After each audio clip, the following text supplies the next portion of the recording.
Welcome back, welcome back. It's James Toonk on It's Honey, the podcast. We're just vibing out again.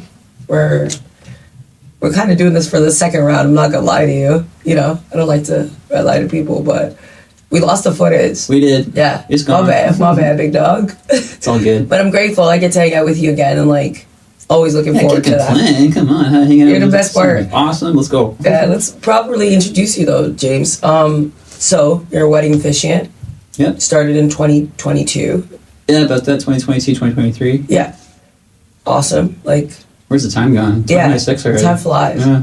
You also have your own, what do you call it? A coffee cart. Yeah. You book weddings. You book special events. You book anything. Yeah, absolutely anything. So if like two people were having dinner one night and they invited you to their house, if you would just pull up. Oh yeah. James, that's so cool. As long as I got the right power, I'm good to go. I'm going anywhere. Yes. James, tell me about yourself. Tell me about how you are such a major part about people on their like day, their special day. I think the biggest thing is this is something that you can't take for granted. And you're playing that special role. They chose you for a reason. I have a lot of clients right now, they go and they look at my profile and they go, they really like spoke to us for some reason. And I was like, that's fun. I'm just being myself. So they really attracted to your personality. Yeah. So you're bringing yourself to this one special occasion that's hopefully once in a lifetime kind of thing.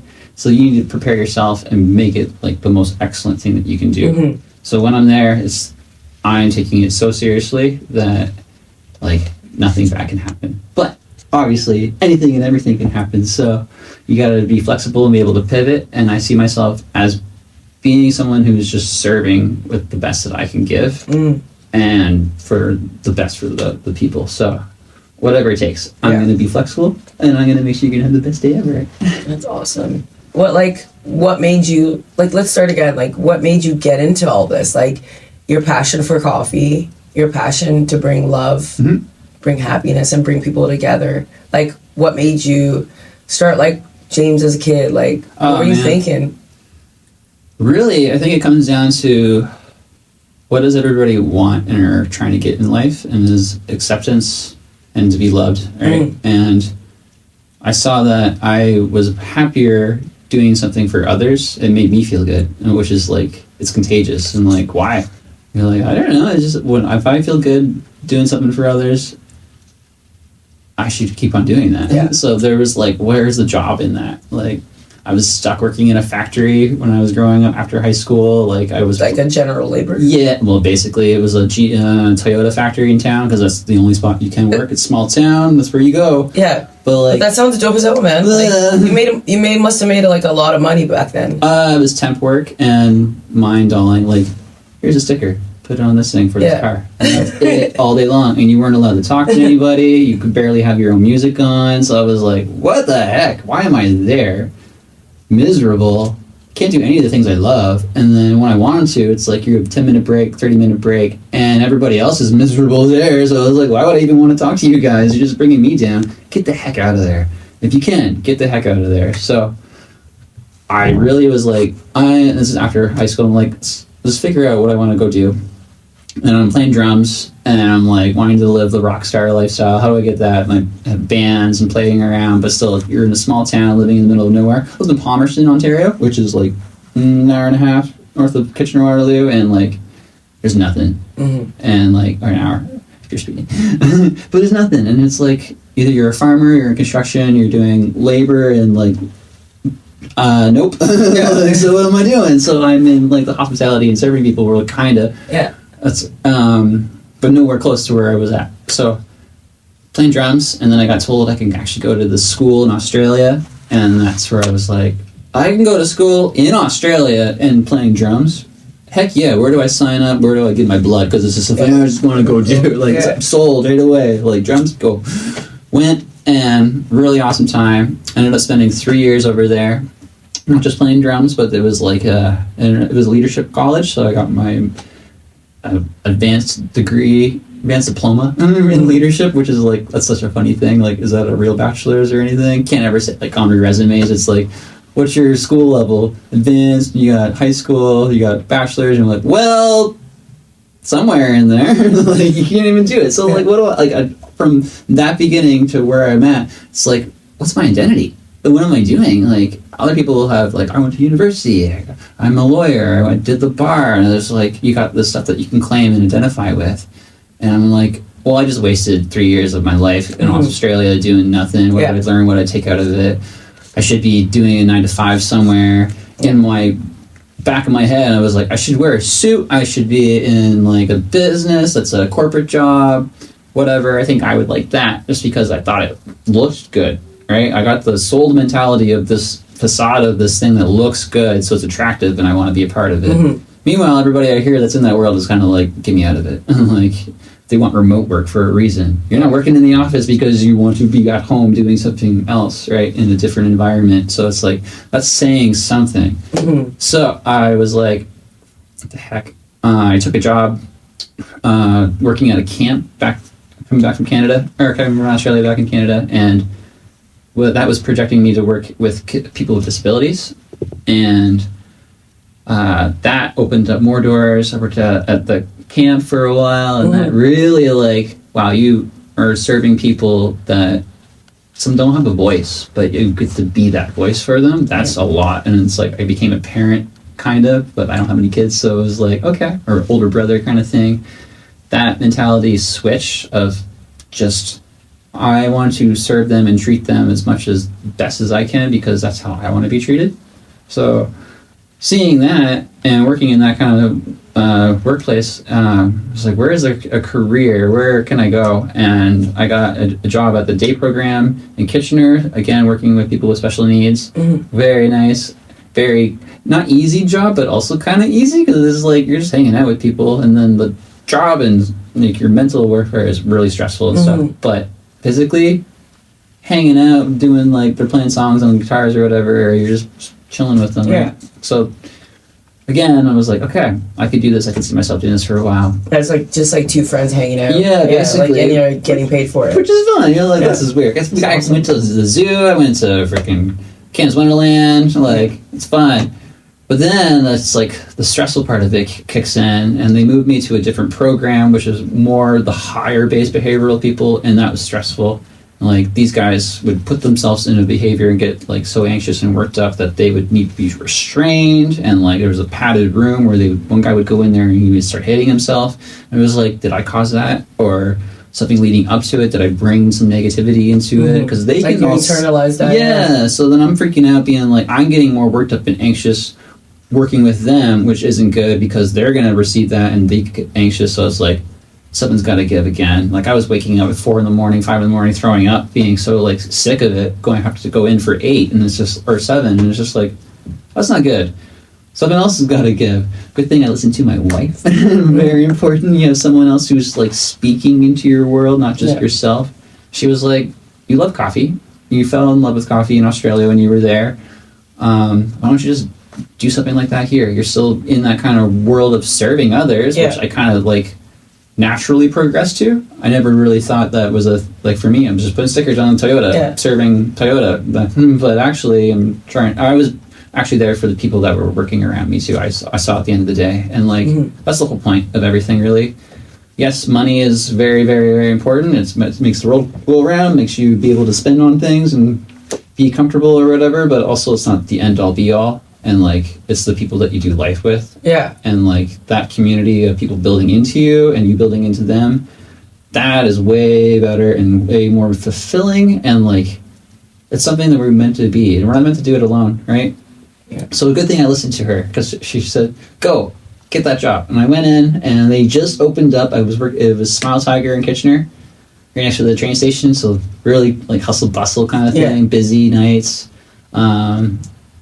It was cool. Like, I got a different experience of serving people. Again, coffee shop. Not that challenging with like physical labor or anything. Yeah, I had to lift coffee bags or whatever, and like move espresso machines around or whatever. But you're okay with it. I was fine with it. Because now, like, moving kegs, now you're not going home internalizing these things and like, that would not. Well, it depends if like, that customer was a jerk. You get everybody, but like. Yeah, I learned so much about even more about how hospitality and like doing better with my craft where that I kind of focused on that, where like I want to make my artwork not look like these weird looking objects that are in my coffee cup, but actual like pictures that it's a swan or something, and that's like putting more excellence and care. Yeah. Because not just saying like, hey, you went to the random coffee shop on the corner and they made you a latte and it was good, cool, but you want that extra portion of it where you do get the latte The artwork, yeah. Paying your money's worth for that $7 latte or whatever. Yeah. It's not just like get out of here kind of day. Yeah. Here, I made this pretty artwork, and then also I want you to enjoy it, and this is for you. I can watch you enjoy it, which makes me feel better, and seeing that you're enjoying the cup and then you emptied it and you want to get more kind of thing.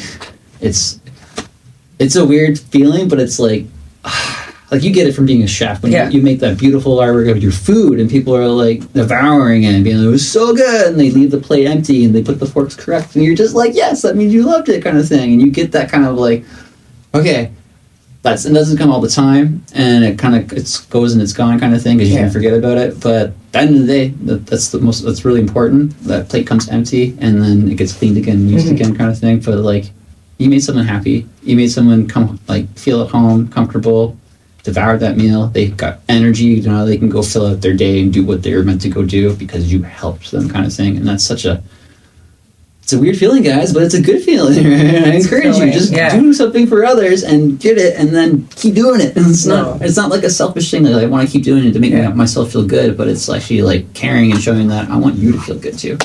So being a barista, I learned more about customer service and actually getting those drinks out, and not like you got to care also, and it's food too. I was learning about drizzling all the stuff on and making things look pretty for like giving it out, because we're trying to like give an excellence and a high standard, and maybe like a not niche, but like you come in for, it's not Tim Hortons, it's like an actual coffee shop experience. Which if you ever go to Italy, you get that. We love Tim Hortons though. Tim Hortons is good. Tim Hortons is really good. But there's some other stuff out there too. Yeah, of course. No, I just love like local coffee shops. Yeah. I love, 100%. love. Like that's like my shout hobby. out Cafe Paris, Cafe Paris always holds it down, One day we'll get a sponsorship. We'll get there. We'll get there. But no, that would be super cool. Imagine like everyday free coffee. Promoted by. And I'm serving it. Yeah, of course. Here we go on a rant. So But you were saying, and then so you bought your coffee cart when? Oh no, not yet. Not yet. You're still working. I'm still working. Okay, this is the base model. So just getting inspired. Kind of thing. Seems like you got it. Yeah. I got it. I got worked at Smile Tiger for a good chunk of the time, doing everything too. So it wasn't just like I'm the barista behind the bar. I ended up being almost a lead espresso guy. Oh, sweet. So you moved through that quickly. Yeah. They got me doing deliveries. They had me doing their sales at one point, and it's just like that experience of doing not just one role in coffee world, but kind of doing it all was good. And then it made me build relationships with their customers too. So deliveries, I was delivering to this place on Scott Street. Actually, it was called Lemonsies. Why does that sound familiar? Just down the road. Oh, okay. So it's not too far away. No, it's closer down where I used to have my location for Cafe Joy. Yeah. So again, once you go across those train tracks, you turn around and you walk back this way. So you're not downtown. That was just the thing, right? Yeah. People were just like, I don't want to shop down there. And it sucks, and that's part of the reason why we had to close down. But again, I'm skipping some stuff, so... Okay, let's go back then. We'll go back. So 11 is Scott there. I was doing deliveries there, and she told me that she knew someone that was like, hey, this guy's not struggling, but needs some help, and maybe you can go check it out and help him out. So I was like, cool. Just went in, talked to the guy, and he was like, I have an opportunity for you. Would you like to be a manager and be a manager here? I was like, whoa. Oh, yeah. I'm going from barista guy, delivery guy, manager. Sure, I can try it. Yeah, you're like, I'm killing it. I'm like, this is the progression, hopefully. Tried it out, but instead of being the manager, he emailed me when we were on our honeymoon in Dominican Republic. Don't kill me. I'll remember. And he was like, hey, James, instead of being the manager, would you rather just own it and just own my shop and as is, there you go, nothing, didn't have to sign anything, no cash exchange, just nothing. Here you go. And I was like, I'm freaking out. You're like, it's paying off. But I'll do it. But really, I was freaking out. I had to go to like freaking the Bible, find every single verse that had joy in it because I was so scared. Like I needed something to like settle my brain. I had my wife there, but it was new marriage and everything, and I'm a basket case of emotion sometimes. Well, you can't tell, but I was like freaking out, and I'm like, what am I doing? But every single time, it was good. Every single time, good. And I'm like, okay, I'm gonna try it out, take chances, make mistakes, get messy. Thank you, Miss Frizzle. But that's what you got to do. So I did it. So we did it, and it was cool. We built a community of people that came in. I was selling some pretty cheap coffee and used this espresso machine that I found at some random a restaurant in Toronto that was closing down, and the espresso machine was only for their staff. So I was doing that, and I was like, okay, just working it, trying things out. I did it, and it was cool. Like, I was the only spot in Kitchener-Orly that was doing like rainbow lattes at the time too, so I was adding some color and stuff in their drinks. Is that food dye? Yeah, it's a little bit of food dye. You're not supposed to, but you can do a little bit. It's just a touch. Just a touch, but it was cool because it was like, it came out really cool on the drinks, and you can, as long as it's food grade, you're okay. People putting sparkles and stuff in their lattes and stuff. Weird. I don't judge, James. I don't judge. It's okay. Putting sprinkles in your coffee, or not sprinkles, sparkles. So it was good. Until it wasn't, really. We got broken into around Christmas time, which kind of like put a little oof into me. And waking up like 5 in the morning to start for 8, which still, it's not early enough. But what did they take you for? Just like beans? Coffee beans? Oh, no. What? We got robbed? Yeah. Everything. It was like... It was at like your workplace, right? It was at like, our workplace. Yeah. So okay, not at home. Okay, no, good. So our location was downtown Kitchener. It's in one of the regional buildings in the back of the building. Okay, yeah, so it's tucked away. Like, yeah, it's tucked away in the corner. Can't really see it. So location is huge for that. So I would never have opened up a shop there. But there was a call center in the building, and that's the reason why they were there. Mm-hmm. But they left too as well. So the minute they left, I lost a lot of people. And the general public would come in and get like work on their resumes, but they wouldn't walk all the way back to us. They would hear us, they'd check us out, and it's like some of it was good, and that's how we retained some people, but it still wasn't enough. So it's like barely making any money here, barely getting James, by. if people are working on their resume, they're trying to get a job. Yeah. They're not trying to buy a coffee. They're not trying to buy a coffee. They want that job. For free. And I have people coming in there for everything. You should have samples. Oh, dude. You should have samples out, dude. I miss Melinda's baking. That was the only thing that I would have done. Shout out to Melinda. Oh yeah, I love her. Yeah, it was just a lot. We had people come in asking for like, you name it, like, can I have a spoon? And then never get it back again. And you're just like, I know what you're doing. We had someone OD in our building too, and my nephews were there at the time. They're like little kids, so I was like, this is like a lot and enough, and I'm having like a nervous breakdown almost. Mm-hmm. So I was like, I gotta stop. We got out of that, and immediately I also got thrown into another job, and because I was helping someone out, they were giving us like their sandwiches. They were making them at their place, so then I worked there, and then they shut down like within a month. So it was like there was no consistent stability of like work, money, and really depending on Melinda really to support us through this all. And it was like, we're trying to go on an adventure and start something, and I'm almost being selfish here. Why don't I just get a job in the factory or whatever and do it? But it's like, no. You gotta just follow your passion. You gotta keep going. It'll work out in the end. So eventually, even after that place closed down, I was walking through Kitchener all the time during the summer, playing Pokemon Go, being sad. Something had to give. There was someone reached out to me and was like, hey, I have a coffee shop up here in Harriston. And I was like, oh, okay, cool. It's kind of where I lived. It's like a 10-minute drive from my old town. And I was like, I know the area, sure. Check that place out. But instead of like really checking it out, we were like, let's just go. And we just went and like moved from, we lived on Mansion Street at the time, behind the library. Behind the Centerton Square. That's the place. We lived behind there, and like from transition from city life to country life, we were out. So we just did it. Moved and went for this job. Yeah. And nope. Again, not gonna have the coffee shop there. I didn't really get, my gut was like, no, the person you're working with, not the guy that was giving us, but this landlord of the situation had more control of the thing and more say into it, was like too controlling and wanting all this stuff. And I was like, not for me. I gotta get out of it. So not working there. So it was like, what do we do? I go to the next town over, which is Listowel, and there's nothing for coffee, basically. I was going to go work at a shoe store or something, customer service, because I figured I could do that. Then I saw this place, and it was a bakery, and I'm like, maybe they have coffee. Jump in there. They just have drip, dark roast. And I'm like, okay, not for me, but we'll see how it goes. Maybe I just need work. Throw my resume, and the guy working there was like, where the heck have you been? I need you. And I was like, okay. I'm like, what's up? Because I was like talking about my coffee experience and wanting to do that. And he was like, oh man, I need someone like this.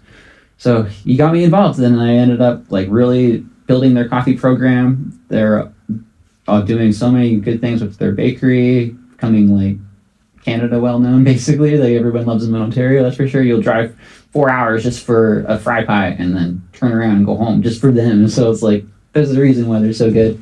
And they're inspiring, and his leadership for me was teaching me so many things. It was like, okay, I'm meant to be here and here. And they got their espresso machine for free too, which is unbelievable. This 20,000 machine for free because someone wanted to bless them for it because of what they're doing in the community and their heart behind it. And I was like, if this guy's doing it, like, I need to learn from him so I can actually go and do my own thing. Yeah. And I never knew when that would be, but I knew that I had to learn. Yeah. And like, you can't do it all, you don't know it all. And he taught me like the smallest things, from like cleaning glass on glass, like you're just wiping and trying to get the streaks out, but he didn't use Windex or anything. He just used water and a paper towel and like wiped it, and then used the same paper towel again and then again, and then it's dry and then the streaks are not there. And I was like, I never knew that. And like, if I just spray it all and then wipe it all, I'm like, why are there streaks? Like, you actually learn, and if you're not listening and learning and taking it in, you never grow. So I was like, I'm an open book, and right now my book is empty, so I'm writing down as much to fill it up. So I was learning. Then we moved some pages along, and we ended up having to move up to back to this area again. So it was closer for work for Melinda. I didn't want her driving 3 hours every day just to work at kind soul. And this was when she was doing maitre ding and concierging at Whistlebear, and it was just like she's up till like 2 a.m. in the morning to finish the job, and then driving home, and she doesn't get home till 4, and it was like winter time. She got her car stuck in the snow, and she was like up to here and like freaking out. So it was like, enough is enough, we gotta move. So we moved, and again I was like, okay, now I'm stopping this working here and helping this guy out so much, like, now what am I doing? And at the time my good friend was getting married, and he was like, hey, I would love for you to be my wedding party, but we were thinking of you being our wedding officiant. And I was like, oh, what does that mean? Or like, what do I do? Or he was like, oh, just figure it out and we'll go from there. I'm like, okay, cool. I want to do it. And I'm nervous wreck. I'm like, I can't speak in front of people. But then again, Melinda's like, you do it all the time. Like, you're in front of couples and people, whoever, come into your store and you talk their like ears off. And I'm like, okay, cool, I can do that. And it just comes naturally. So I was like, fine, I'll talk and I can do it. And maybe fake it till I make it kind of thing, right? I love that. Which was what you do. And it was such a cool experience, and special experience. And I was like, okay, maybe there's something in this. And is there a job, like life, career I can build with this? You can. And it's, imagine how, like, I'm not doing the work of actually going out and finding the work. I'm having all these weddings and things come to me naturally. And like, that was from starting at working at a coffee shop and just talking to people. I had couples that I married that were just customers, and they loved me for my interaction I built with them. And they're like, we're actually getting married. Oh, you're an officiant? We're going to use you. It's just like, oh, I thought I had to market myself. I thought I had to go do all these things just to get myself started. No, you're networking always. And like, and it comes natural, and that's how you... That's why I always say, James, don't burn bridges. Exactly. You don't know who you're going to... Oh my gosh. Burning bridges is the worst. You just got to know how to rebuild them. Basically, like, if you're going to burn them down, then make a better one afterwards. If you're going to burn it down, right? Yeah. Repair that bridge. Because, people are people. People are going to make you mad. People are going to mess up. And you're in the situation of life of being like, I'm upset. But if you choose to forgive and move on, you're going to feel so much better. And then you're going to forget about that thing. And then the bridge was never broke. Right? It's true, yeah. So, I think forgiveness is a big part of life for sure. Yeah. Oh yeah. We don't look at it like we can hold grudges and get mad. Or like making amends. Yeah. Oh like yeah. Resentments. Like yeah, man. Chopping onions and you're really mad at another chef. You're not paying attention. But you're so mad, and then all of a sudden you lose a finger, and you're like, "What happened there?" I always love your focus, right? So, I always love your chef analogies. Like all your examples. Like you'd make a great teacher. Like or not even like I don't know. Like just the way you like say things. You're like. This is an example. Trying. Here you go. You right. can take this route or you can go this way. Right? Yeah, no, I love that about Nose you. and fingers. I know. Are you Like, okay. Are you gonna officiate my wedding one day? Is that You want me to? is that the plan? I'd love to. Obviously. It's coming up, right, guys? It'd kind of be weird if you didn't. Like that'd be weird, no? Yeah. Like it'd be like you fucking betrayer. Talk about resentments now. Yeah, Talk right, about right. forgiveness. Hold that grudge. Yeah, no. Of course, obviously, though. No, yeah, I did. I feel honored, actually. I mean, you're on to it. That'd be super cool. I think it would take like 3 hours to get through it because we'd just be like laughing and like I'm down. getting distracted. That means we can't do it at Pearl because they'll just get mad because we'll have to be on a timeline. But that's the best. Timelines are great. Wherever it is, I'm grateful for the experience. Yeah. And wherever it goes or whoever's Actually, there. it'll be a Pearl. It'll be your timeline because you'll be the bride. So I don't know. I'm just going with the flow. When the time's right, it's right. That's right. Well, that's how you know. Seriously, with me and Melinda. Yeah. And when it feels right, and then the engagement for us was a wild story. Like just having it done, but then it was meant to happen. And all the things like line up the place. Yeah. So you get more of those in your life. And it works out. Keep like following those but if you roads. like force it and like Oh my god. like go against something and like I think it doesn't work out in the long run. So I'm just going with the flow. See where we land. Yeah. Also watch Love is Blind. You'll learn a lot. Don't watch Love is Blind. Okay. No, I don't watch that. Don't watch it. I learned not to be a bit.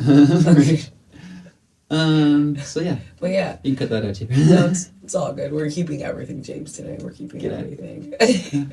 But back to officiating. Boom, you're doing that.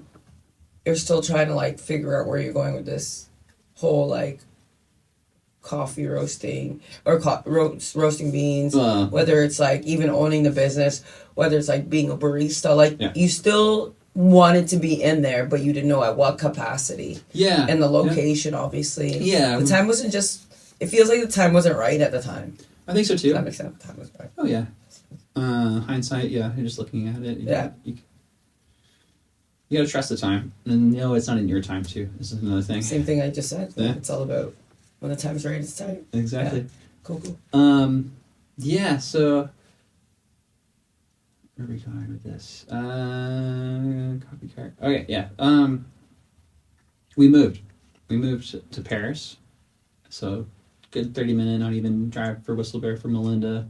But then I was like, where am I working again? I have to find that extra job and bring it in. And there was a few coffee shops in town. I went to Detour, so they're from Hamilton, and they're in the Wincy Mills, which was it's a good setup, good place for the community. But also, you learn what you like, what you don't like. I love supporting and being there for the community. But I ended up getting let go for really not the weirdest reason. So I'm just like, I'm done. Forgive and forget, guys. Yeah. Get it out of there. So I was like, okay, if I'm not working there. But at the time, I was working more at Whistle Bear, too. So they were helping me out and, like, doing bar shifts and security here and there. So it was like, that's kind of fun. If I could be the officiant and then do all the other roles, too, just to spend the whole day. And, like, people actually love that. They get to, like, familiar face. And, like, they can trust you. Like, you're, like, an older guy that's hanging out. Meanwhile, I'm, like, a young dude. But, it's really cool to actually spend like the whole day with them. So I was like, I'm more encouraged to work there and do that. So, and maybe coffee will come and we'll see how it goes. So I really did want to bring coffee back into my life. And I was like, how do I actually do that? And my wife again, she was like, let me build a cart and do it for weddings because why not? The couples are always asking for something that's different and like, bet you could make some money doing it, but also you'd be having a blast and having fun and serving others and stuff again. So I was like, yeah, you're making all the right things. Okay, I can do that. How do we do it? We found out where I can get this one. Actually, good friends at Green Room Barbershop. They have the exact same espresso machine as I do. And I was like, I like that machine. I like that it's like, you don't have to have it plumbed in. You can just pour all the water in that you need to go. So making it mobile was really beneficial for that, and that really sparked my brain being like, oh, if I can bring a espresso machine to all these events and up, bring the coffee level up, that's late awesome. Night coffee for everybody who's ever working in weddings and events or going to weddings. You get the normal.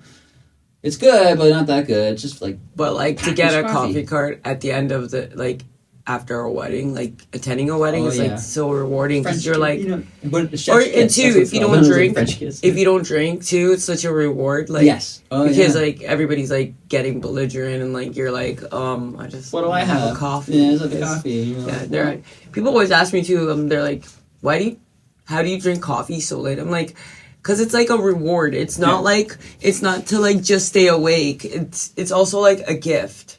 Depending on I call it a gift. Yeah, it's a gift. I called it a gift. Espresso, any lattes cute. And stuff like that, that'll keep you going. Yeah. Your filtered coffee, you just need one or two of those in the morning and you're set. Yeah. Yeah, definitely. In the morning, one for sure. Get to work about 8. Yeah. Yeah. Have another one. Get another one. And you never have them hot because by the time you get to them. Yeah.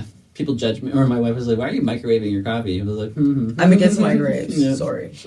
No, I haven't had. Do you believe me if I say like I haven't had a microwave in like 5-6 years? No, 5-6 years. That's amazing. That's crazy. It's better for you.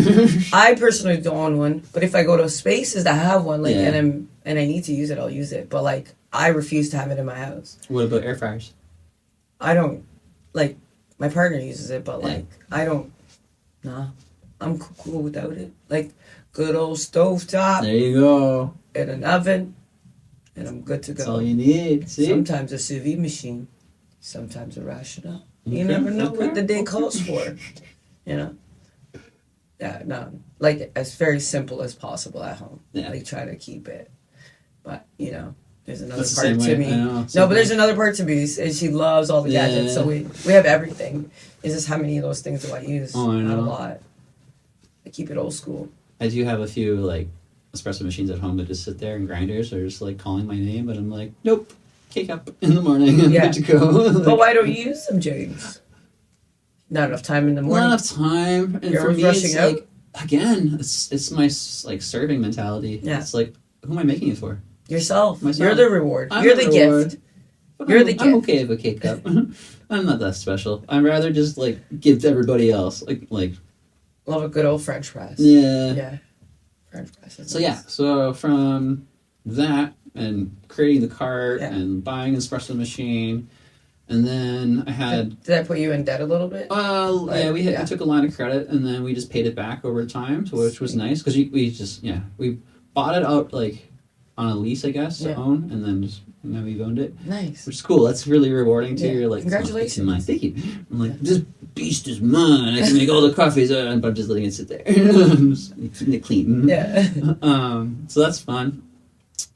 And then, before building the actual cart, I was doing work with a friend, or I had him to do it for me, and gave him money and stuff, and then it all fell through, and it was just like another like knife to the chest, being like, what the frick, like you're helping us out, and basically felt like you just like turned your back on me and took my money and ran, and there's nothing to show. But it was like another learning curve, and I'm sorry. That's it is fine. I forgive and forget him. I forgive him, and we work through it. Like, he doesn't talk to me ever, and like, but I'm still there, and like learning to let it go. And speaking it is nice, but like, I feel like I've just been like trampled over, ran over, and it's just like all this stuff to get through where I'm at.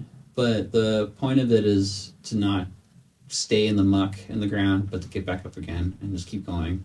And like, you never know. So like during that season when that happened, I was like, well, I gotta reach out and find someone that will build my cart for me. And I found this guy out of Vaughan, and he's incredible. And like, he does everything. He knew my vision right away. He knew absolutely how I wanted the cart and how it folds up, and like basically you can just do it by yourself. Need some help lifting the espresso machine, but one person can put the cart together in 5 minutes. And it was like, that's what I want. I want consistency there. And I'm trying to work with all these different locations and being able to get into the buildings. Since like, I'm thinking of like the service elevators and how small they actually are. And if you're in an old mill building, how like tight everything is, and like everything is there. You can't move it. So you have to be able to move. So, and how I not get in the way of everybody too. Like, I don't want to be in the way. I don't want to, like, if I'm coming into your space, I just want to be, like, a part of it and join the team and just, like, I'm here to support and serve you guys, but I don't want to be in your way. So it's always in my mind of, like, how I'm benefiting others and not just causing a scene and getting a mess or whatever. So I thought about, like, the big wheels so I can get over the bumps that are, like, I know those are hard to get through, and making sure that it's tight so, like, some of the door spaces are really small and, like, I can push through there, and that, like, even if I had to put my cart together, it can go and move everything. So it's, like, very easy to be, like, flexible, right? And like, I can interchange it. So that was my mindset, and consistency of getting drinks out. I don't want lines up at my cart that create, like, super long. Like, I see bar lines happen all the time at weddings, and you're just like, I don't want to have that space where people are waiting. Or that's actually, again, that takes away from the DJ. That takes away from all the other experiences that they're having. So I don't want to create that motion. I just want everything to be perfect and like fluid, basically. So in my mind, I'm always thinking in this way of how to just do it consistency and do it best excellence, and then anybody and everybody can just jump on and learn and go. And then even bride and groom wanted to come on and make a drink, and then that's a sweet picture for it. Like, how do I actually be able to affiliate that and actually let that happen? So I'm thinking about all these little things, and it's all about consistency. And, like, so the machine had to be that perfect thing that I can make a 250 person event. I can make 250 drinks within 30 minutes. Like, it doesn't take me that long to boom, boom, boom, boom, boom, boom. Yeah. And meanwhile, as I'm doing it, I'm creating rapport with the guests. I'm a part of the party. I'm dressed up too. Person working with me, we're all dressed up. We're having a blast. And it's like, you want to be there. So you have to enjoy yourself making drinks and stuff. So, and a lot of that I can see in that world is stressful too. Like, again, you're fighting with the lines, you're fighting with everybody else. You want everyone to have a good time and a good experience. But again, it's just that one night, one time thing. You might not see those people again. You might see them again at another event. And if you do, you want to have that good rapport. And, like, again, to me, I'm going to go back to our last time we did the podcast too, or this part 2 kind of thing. Where you talked about what kind of tool I am. I really love that question. No, I said if you could be any tool on your coffee cart. Yeah, I think that's what I asked. Love that. But today I'm going to ask you way different things than that. I know, but I love that one. Correct. Because, like, I've been telling people that too, and they're like, that's really interesting way of looking at it. Because I do feel like I am the coffee cup. Of, like, filling something up, giving people all my joy and stuff, and then letting them take it and let them drink it. And if they come back, they come back. If they don't, they don't. I have so many more coffee cups to give out. That's a good one, right? So I guess you answered that question today, right? It just keeps coming back, and I was like, I love that, and that's who I feel as who I am and who I was created to be. So I'm not sad when I'm on my own doing my own thing, because I know I need to build myself back up again. I need to hang out with my dogs. I need to, like, play my game. So I'm, like, mentally getting focused again and energized up and filled up. So when I go out in public, I'm ready to go, and I'm focused, and I'm ready to get the job done excellent. I'm able to make the drinks good. I'm able to officiate in front of 300 people. I don't know anybody, but I'm making them laugh and having a great time, because that's who I am, and I want everybody to feel comfortable with me, kind of thing. And I've seen that progression with, like, my workforce or my job career and where I'm going, and, like, it's very, very, very, very rewarding doing what you love and listening to the people that are speaking good into your life, not listening to the ones that want to bring you down and be like, you'll never do it. You'll never get that coffee cart out there. You can't officiate in front of people. You can't do that. You can't feed 100 people a quick time doing catering, getting stuff out. You can't do any of that stuff. Well, yeah, you can. You got to stop the negative and bring in more of that positive. And you also need to speak it and believe it, which I'm preaching to myself, because you were just saying, like, I'm special. Like, I meant that way. It's like, you are. Like, remember that. Like, yeah. And sometimes you just got to keep on going over that and then doing it, right? And then kind of like that faking till you making it kind of thing with that, especially with officiating, where I was, like, scared of speaking in front of others, like strangers. I don't know who you are, and, like, they're judging me instantly with that. You judge someone 3 seconds into the conversation of meeting someone, right? So it's like, and it's just human nature that we're doing it. We're like, oh, hair's this way, you're wearing this kind of shirt or whatever, you wore that last time, kind of thing. It's like all these little things that are in your head, but it's like, no, just be yourself. Have fun. Trust it. Trust the process. Because life is a wild journey, and we're all meant to be doing something different. And getting rid of the comparison and enviness and, like, I want this person, I want their life, whatever. Meanwhile, they're miserable. It's like, do you really want that? No, I don't want to be a Hollywood superstar that's always getting paparazzi in my face all the time. It's like, cool, you kind of want that, but also you don't. Like, you never have a life. I actually... Right? I know. Actually, no, I'm an introvert. Like, I'm an introvert. I'm just, like, alone all the time. Like, I love that. Like, and you love that, right? I know, yeah, I'm not into... No. That's cool for everyone that loves that, though. Yeah, you can have that life. But if you want it, it's like... Yeah. I want to be filled and feel full. And Fulfilled. Yeah. Okay. I was confused. You only said you wanted to be filled. Well, it is. It's fullness. Being for fullness, but being filled by others. Mm-hmm. And, like, literally, it's like when you are at that point, it's like nothing can come against you that you feel like I can take on anything kind of thing. Yeah. And go climb Mount Everest kind of thing. So most people say, like, when they feel centered, they feel like they can conquer anything. Or, like, so now, like, I think the way you phrased it is a new way for me, and I like that. It's cool. We gotta refocus our minds. Yeah, of course. And then when you do it, you will see like the benefit out of it and see the goal that comes from it too, right? Yeah. Like, were you like, as a kid, I know what I want, or as a teenager, I know what I want. I'm gonna go towards it, and I will make sure I treat everyone good as I travel through this journey. Is that because that's the kind of feeling I'm getting from you? Like, you seem like a super sweet human. Me as a kid? Yeah. Super selfish, super self-centered, but also, like, I think my biggest thing was being accepted by others and having, like, friends and having, like, lots of friends. Like, I could be friends with anybody, but I really want, like, deep friendship instead of just the surface level stuff. And at that point, I was just wanting to be having as many friends as I can, so I didn't care who you were, but also wanted to be in the popular kid crew, and I wasn't. I wanted to hang out with the jocks and stuff, but they were jerks to me in high school, so it's like, why would I want that? So, yeah, I was definitely not, but going to Australia and actually, like, having my brain get rewired and my eyes wide open to, like, the world and people from all around. It was an international college, too, so I had people from all around the world, too, so that really was like, wow, there's many people, and we share a lot of the things the same, too. And also, we're all very unique and different, and I can learn from that. And I did. I'm so thankful I did. I could have been this closed-minded kid that was focused on my country lifestyle, or just going to work, drinking beers, and, like, nothing wrong with that. But also, like, for me, I feel like I would have wasted so much time. And I've gained so much from learning from others and being open and being friendly to everybody, because that's how you should. And then you just learn and grow, and, like, yeah, way better now than I once was. And if I could talk to old James, be like, dude, wake up. It'll get better. Out of it. Yeah, you'll be fine. Yeah. Stop being so emo. And I'm like, wow, I have my emo hair. And I'm like, yeah, well, you're going to slick it back when you're older. Don't worry. Yeah. No, I'm grateful to see you in this light, for sure. Like, I just, like, thought, like, sorry, I was, like, judging a book by its cover. Yeah, you're good. No, just, like, I was pretty much raised that way, though. Like, all my life. Mom and Dad... He was always telling me how I should treat others, and going to church too. They told me there, and it's just like all this stuff. But again, I was the rebel child, and being the rebel child, I also felt like there's more, I should say. And like, eventually, I did learn. Like for me, I wasn't like I was part of the family, but I wasn't part of the family. So, but like I never thought I wasn't, but I knew something was up growing up, basically, kind of thing. And yeah. When I was 18, I found out I wasn't, like, blood related to the rest of my family, and that really was something so evident in my life that I was like, why was I different?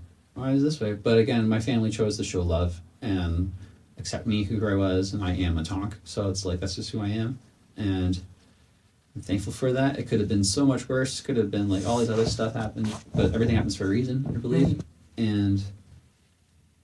yeah, I guess finding that moment too, that really changed a lot of, okay, don't be this little boy that's learning but barely and like struggling through life. James, wake up, grow up, basically, and it'll get better. And it did. And I'm so thankful for that too. And like, I'm in a better mindset, in a better place. I get my bad days. We all do.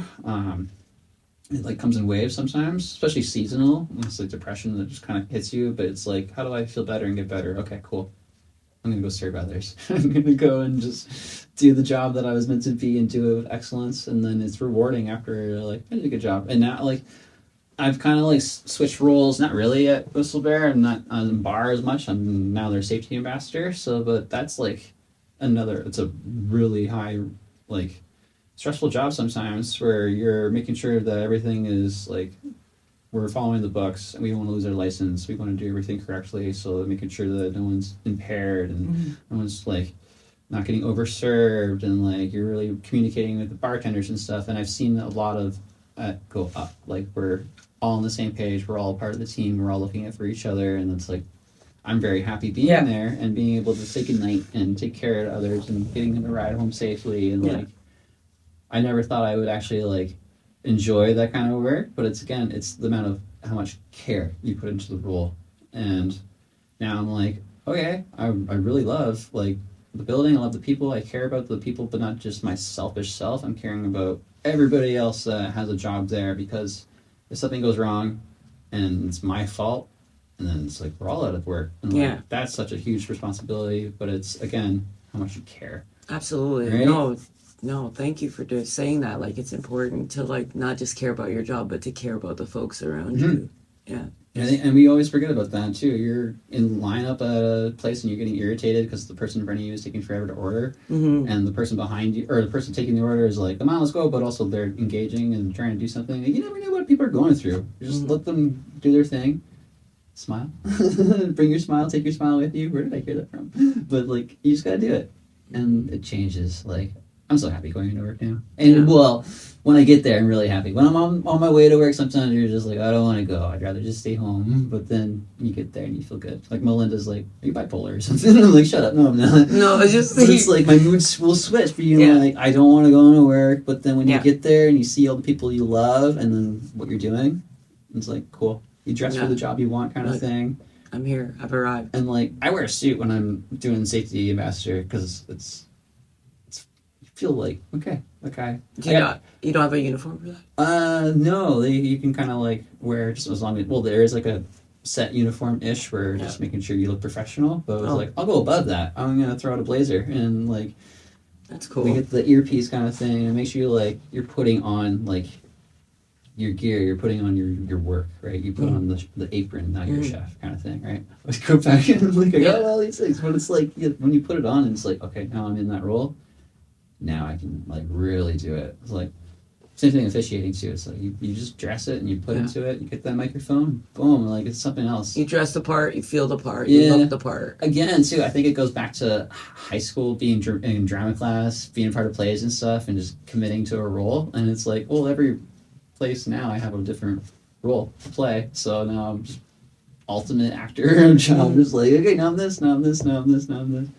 And that's what life can be. You don't have to put yourself in that 9-to-5 box of just doing the same thing over and over and over again. You can live life to the fullest because we're meant to be. Well said. Right? Well, I play drums. I also said. play guitar. I can sing. You have like things you like to do, and you incorporate that in your jobs. Yeah. And it's a leadership thing, right? Where you are putting a cap on it. If you put a cap on that lid of how much you want to fill it up with, that's fine, but that's all you got. Yeah. Take that cap off. Keep going and keep learning, right? It just is unlimited out there for us. Like, who knows? I could be online in like a few years if I wanted to, right? But it's true. It's very true. It's very true. Anything's possible. Yeah. All right.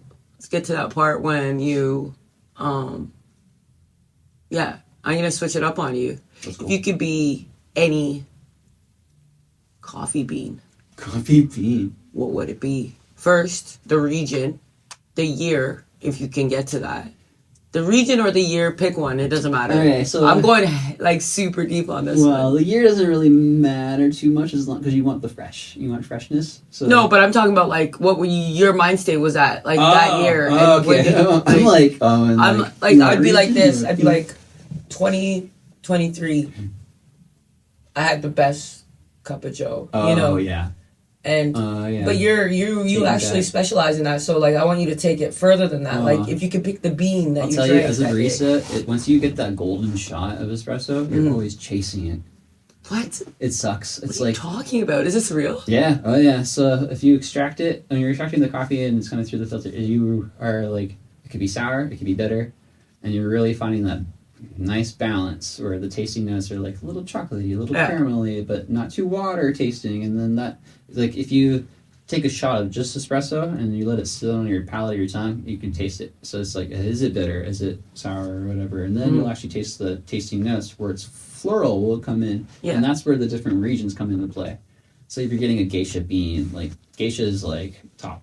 People will pay like big money for that. It's almost like another equivalent, not the same, but like I'll say in the customer mentality for people that know coffee, they want geisha because geisha is only like very limited. They don't grows, like they have a small lot and they only grow this certain amount of this bean, and it's a geisha style bean, and that's why the price of money like for it could be like hundreds of dollars, where you're paying not that for a simple brand coffee. So now you got distracted there. I'm going to the coffee world. Yeah, you're deep diving. I didn't.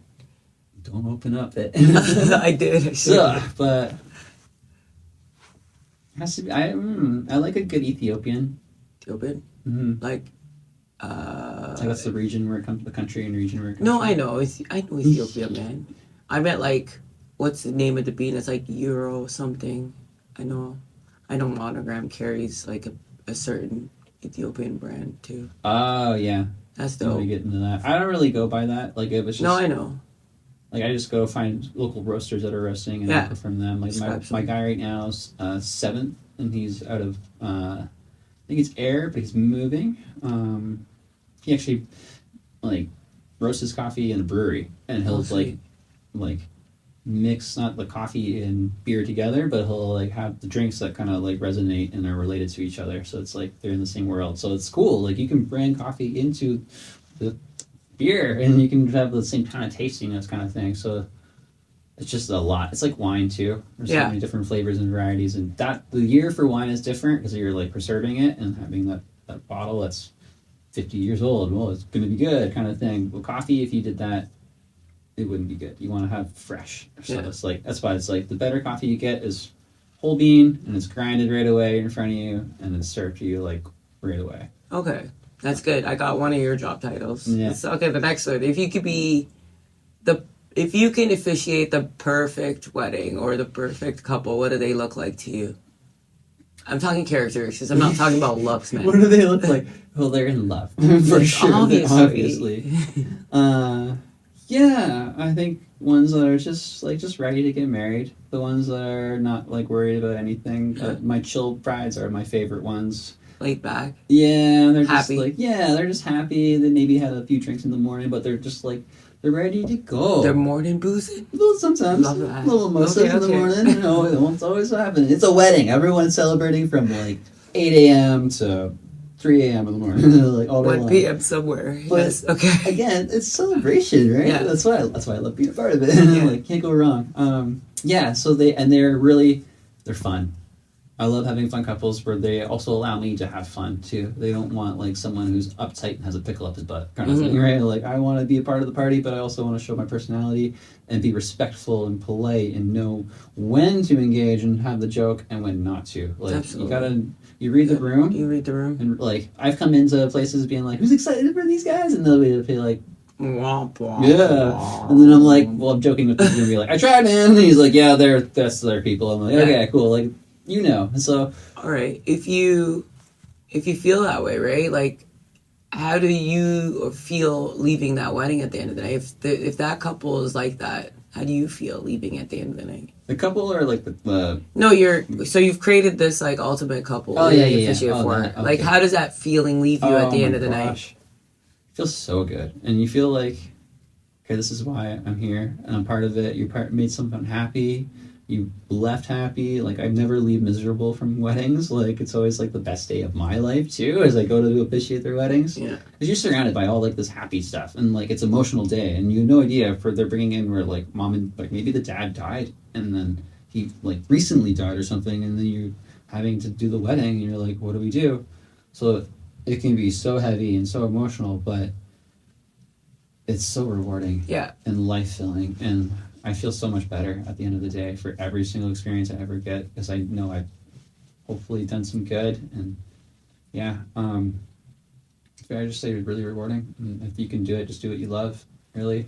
And you'll see it. You're not going to be mad. It's fun for me. If I screw up, if I like really screw up or whatever and have a bad day doing a wedding, I go, okay, see you later. I'm like, I'm not going to see them again. Yeah. Like, it's like one and done. So that, for me, it's like, you can just do it, guys. Yeah. Like, have fun with it. Be yourself. Yeah. Learn. Like, don't say last names wrong. Like, learn. No, and that's why I keep asking you how to say your last name. Oh, you're fine.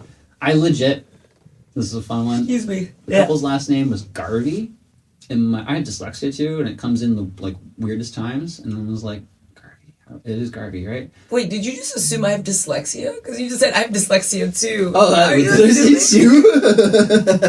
That is hurtful. I've never been clinically diagnosed. Well, me neither, but I know I have dyslexia. Man, I'm just involving you. I wanted to feel comfortable. I'm bringing her into my circle, and now we can all relate. We all have it. Yeah. You get dyslexia. You get dyslexia. And now we're all backwards thinking. So what? Did we really get?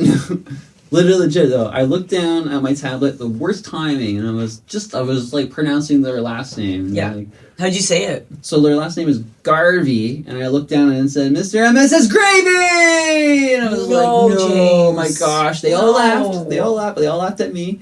And the one guy was like, yeah, it's okay.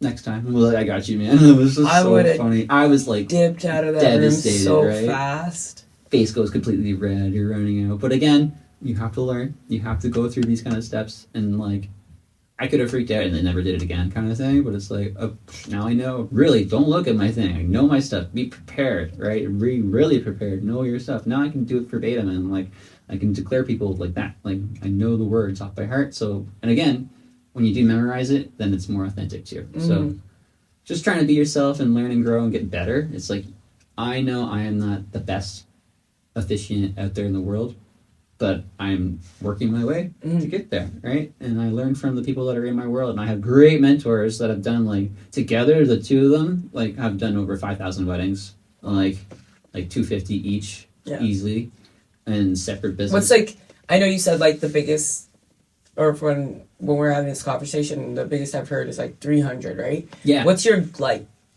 ultimate wedding, like, number? Someone that money to spend? Like, I could do a couple thou, like, more. Like, I could, if I put me in a crowd in front of anybody, I'll be able to do it. Oh, wow, that's huge. Like, it's just, and that's just, like, what I get out of it is it's comfortable, and I'm having fun with it, and more carefree. I'm not really overthinking it. I'm out of my head.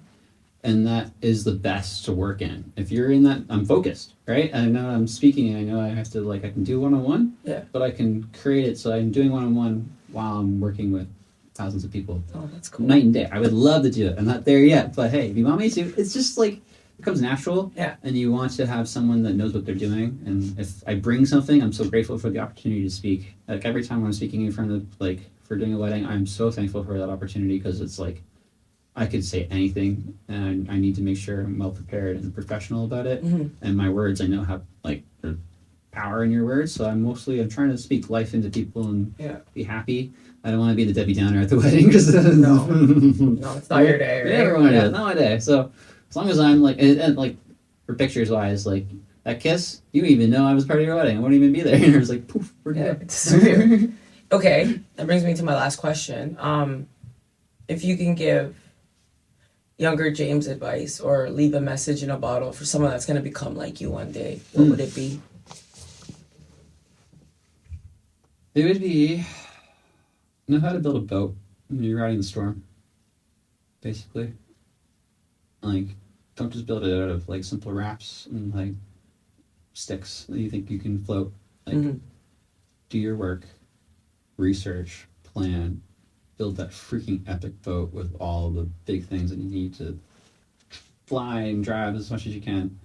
That way, you know, if anything comes your way, I'm actually more prepared for the storm and the waves that are going to come in life. I can ride them out a lot better, and I have a crew with me on my boat that's not just me. I built that boat big enough for everyone, right? Like, I know I'm not meant to do it on my own and building a small little raft that'll get me to paradise. I'm building a ginormous yacht with all my people on it, and we are going to go have the best time. And how do I do that? I make sure I'm prepared. and I'm building it. And I'm telling young James, just like, it's going to get rough, but you'll get through it. And like, you're not alone. And that's the biggest thing. You're worth it. Like, just keep going. Like, end of day, don't bury yourself in that sand. Like, get it out, shake your ears, wipe your eyes, look at the sun, take a deep breath, jump on that boat and go. Right? And like, I don't want to be stuck on a small island by myself. I'd rather have everybody on me. And we built this big island together, kind of thing, right? So, yeah, just telling him to keep moving on and keep going. And things will change, and things do change, but change is okay. And you'll get through it. Nice. That's good advice, James. That's great advice. Thank you for like being here today, and thank you for like being vulnerable and being honest and transparent. And you're kind of weird, man. Yeah. But I'm weirder, so we're good. We're good. We're good. But no, I had a blast. I'm sure. I hope you had a blast. Oh, of course. I always do. Always. Thanks again. Is there part 3? No part 3's allowed. Maybe. No, Episode 400 for you. Yeah. Repeat. Yes. No, but thank you for being here. Appreciate you. We have James Toonk. Toonk. I did that on purpose. James Toonk here. Great human being. Shout out to Melinda. Thanks for letting me have James for the day. Excuse me, I'm just having a little cold right now. Yeah, I do appreciate you, and I can't wait to see you for episode 400. Let's go. Coming out soon. Love you lots. It's Honey, the podcast. Thanks again.